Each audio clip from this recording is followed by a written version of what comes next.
കാക്കകളുടെ കരച്ചിൽ കേൾക്കാത്തവരായി ലോകത്ത് ആരുമില്ല. ഒരിക്കലും ഒരു മരക്കൊമ്പിൽ ഒരു കാക്ക ഇരുന്നിങ്ങനെ കരയാണ്. കരഞ്ഞ് ഒരു തുള്ളി കണ്ണുനീര് മരച്ചുവട്ടിലിരുന്ന ഒരു സന്യാസിയുടെ മുഖത്ത് വീണു.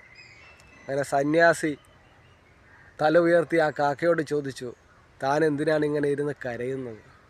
അപ്പോൾ ആ കാക്ക പറഞ്ഞു, എൻ്റെ തൂവലുകൾക്ക് കറുത്ത നിറമാണ്. എന്നെ ആരും ശ്രദ്ധിക്കുന്നില്ല. എനിക്ക് സൗന്ദര്യമില്ല. എനിക്ക് അരണ്യത്തെ പോലെ ഒരു വെളുത്ത നിറമായിരുന്നെങ്കിൽ ഞാൻ എത്ര ഭാഗ്യവാനായിരുന്നു. എനിക്ക് അതുപോലെ ഒരു നിറം മാറ്റിത്തരാൻ പറ്റുമോ എന്ന് ആ സന്യാസിയോട് ഈ കാക്ക ചോദിച്ചു.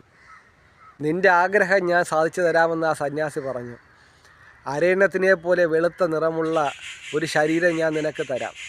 നീ പോയി ഈ അരണ്യത്തിൻ്റെ അടുത്ത് ചോദിക്കണം, നിൻ്റെ സൗന്ദര്യത്തെക്കുറിച്ച് നിൻ്റെ നിലപാട് എന്താണ്, നിൻ്റെ അഭിപ്രായം എന്താണെന്ന് ഈ അരണ്യത്തിൻ്റെ അടുത്ത് പോയി ചോദിച്ചിട്ട് വരാൻ ഈ സന്യാസി കാക്കയോട് പറഞ്ഞു. അങ്ങനെ ഈ കാക്ക പറന്ന് അരണ്യത്തിൻ്റെ അടുത്ത് ചെന്നു. അരണ്യത്തിൻ്റെ അടുത്ത് ചോദിച്ചു, നിൻ്റെ സൗന്ദര്യം എത്ര വെളുത്ത സൗന്ദര്യമാണ്, എന്ത് വെളുത്ത നിറമാണ് നിനക്ക്. ഇതുപോലൊരു നിറം എനിക്ക് കിട്ടിയിരുന്നെങ്കിൽ ഞാൻ എത്ര ഭാഗ്യവാനാണ് എന്ന് ഈ കാക്ക അരണ്യത്തിൻ്റെ അടുത്ത് പറഞ്ഞപ്പോൾ അരണ്യം പറഞ്ഞു, എൻ്റെ ഈ വെളുത്ത തൂവൽ കൊണ്ട് ഞാൻ ഒന്നും നേടിയെടുത്തിട്ടില്ല. എന്നേക്കാളും എത്രയോ സൗന്ദര്യമുള്ളതാണ് പഞ്ചവർണ്ണ തത്തകൾ, അല്ലേ? പല വർണ്ണങ്ങളുള്ള പഞ്ചവർണ്ണ തത്തയെ ഞങ്ങൾ കണ്ടിട്ടില്ലേ? അതിനല്ലേ എന്നേക്കാളും സൗന്ദര്യം കൂടുതൽ. നീ അതിനോട് പോയൊന്ന് ചോദിച്ചു നോക്ക്, അതിൻ്റെ സൗന്ദര്യം എങ്ങനെയുണ്ടെന്ന്.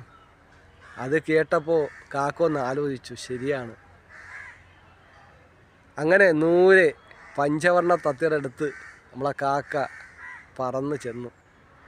അങ്ങനെ ആ കാക്ക തത്തയോട് ചോദിച്ചു, തൻ്റെ സൗന്ദര്യം എത്രത്തോളം വലുതാണ്, തനിക്ക് എത്ര നിറമാണ്, എത്ര തൂവലുകളാണ്, തൻ്റെ സൗന്ദര്യം ഞാൻ അസൂയ പൂണ്ടിരിക്കുകയാണ്.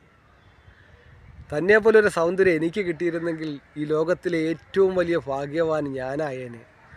അത് കേട്ടപ്പോൾ തത്ത ചിരിച്ചുകൊണ്ട് പറഞ്ഞു, ഞാൻ ഭാഗ്യവാനൊക്കെ തന്നെ, എനിക്ക് ഒരുപാട് നിറങ്ങളുണ്ട്, സൗന്ദര്യമുണ്ട്. പക്ഷേ പേടിച്ചാണ് ഞാൻ ജീവിക്കുന്നത്. എന്നെ കൂട്ടിലടയ്ക്കാൻ കാത്തിരിക്കുന്ന മനുഷ്യക്കൂട്ടങ്ങളുണ്ട്. അവരെ പേടിച്ചും ഭയന്നുമാണ് ഞാൻ ഒളിച്ചും പാത്തുമാണ് ജീവിക്കുന്നത്. അവരുടെ കയ്യിൽ കിട്ടിയാൽ ഒരു കൂട്ടിനുള്ളിൽ എൻ്റെ ജീവിതം അവസാനിക്കും.